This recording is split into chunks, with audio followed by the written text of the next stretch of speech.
Okay, I'm doing a video today and we talk about in this segment news you can't use. So basically looking at things in the news that maybe lots of times are just incorrect information that's going to make you draw conclusions that are just not accurate. I'm not worried about bias in the media. I'm worried about you having information that is not correct, so you don't apply it correctly. So we're looking today at yesterday, the federal budget being released in Canada, and this is not a knock on the news per se. We're looking at if these measures have some impact to your life, and so the federal budget's released yesterday. A lot of stuff around housing. We're going to talk about what that means and how that has any impact on you and your house buying. So.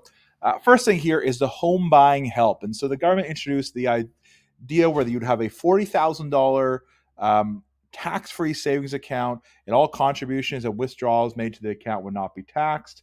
And so here's the as opposed to right now, there's RSP programs or different things like that, so you can save money for a house tax-free, $40,000. Now, I'm sure that this initiative to me seems rather pointless. First of all, I think that we have to realize that $40,000 um, it wouldn't be even a minimum down payment in many markets. So that's the first thing to be aware of. Also, if you're saving in a tax-free savings account, I don't know that. I mean, we're not talking about big returns on it. So I don't really see the advantage of that. Like, I don't see how that gives you any leg up in the market. I mean, if you're saving in an RSP, you can take it out, and so now if you save in a TFSA, I guess your only advantage is that any money you're saving in there, the gains on it, you could benefit from that, and you wouldn't have to pay tax on any gains. But I don't see this being negative positive. I just see it as being as just nothing worthwhile that affects anything either way. Affordable housing. So there's talk about the idea that they would build $4 billion in affordable housing and units. And so, this is if the government is able to execute on something like this would be a pretty meaningful impact on the housing market. It's a long believed that the issue of the house market is there's not enough supplies. There really is not enough houses for how much is needed. And so, if they're able to do some way where they're able to build houses or remove some bureaucracy on how things are developed, there is potential for this to make a meaningful impact and to keep, markets from not going, values not going crazy, markets not being crazy. So there is some, positive things around this. Now, this is something that in the last election, all parties promised this. So the question here is not if it's a good initiative, because there is some benefits on this, but whether or not this could be executed properly. Executed poorly, this could be, poor as well. We're going to skip over the stuff that isn't about um, housing per se.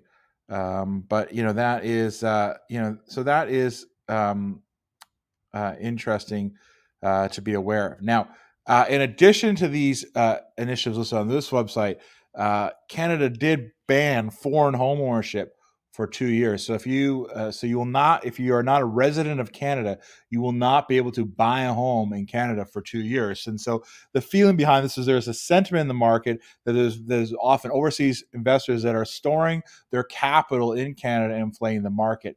Many studies have proven this is not the case, but there definitely is some impact on it. This is really an initiative that remains to be proven if that's going to be something that is impactful in that way. But if you're outside of Canada, you will not be able to buy a home for 2 years. But it's important to know when people talk about foreign ownership, boots on the ground. That usually means somebody that is living in Canada is getting money outside of from an overseas source, or there's a student here that's getting money from outside source, but not someone that's not living here. And so, if they had wanted to impact this in some ways, they may have put some initiatives around the flow of money from other countries rather than restricting ownership. I don't see that as being any impact whatsoever. But anyway, that is just my takes on the new budget programs.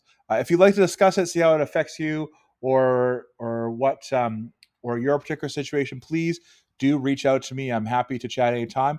If this video is helpful for you, please share with your friends, subscribe. We love to help as many people as possible with their mortgage needs.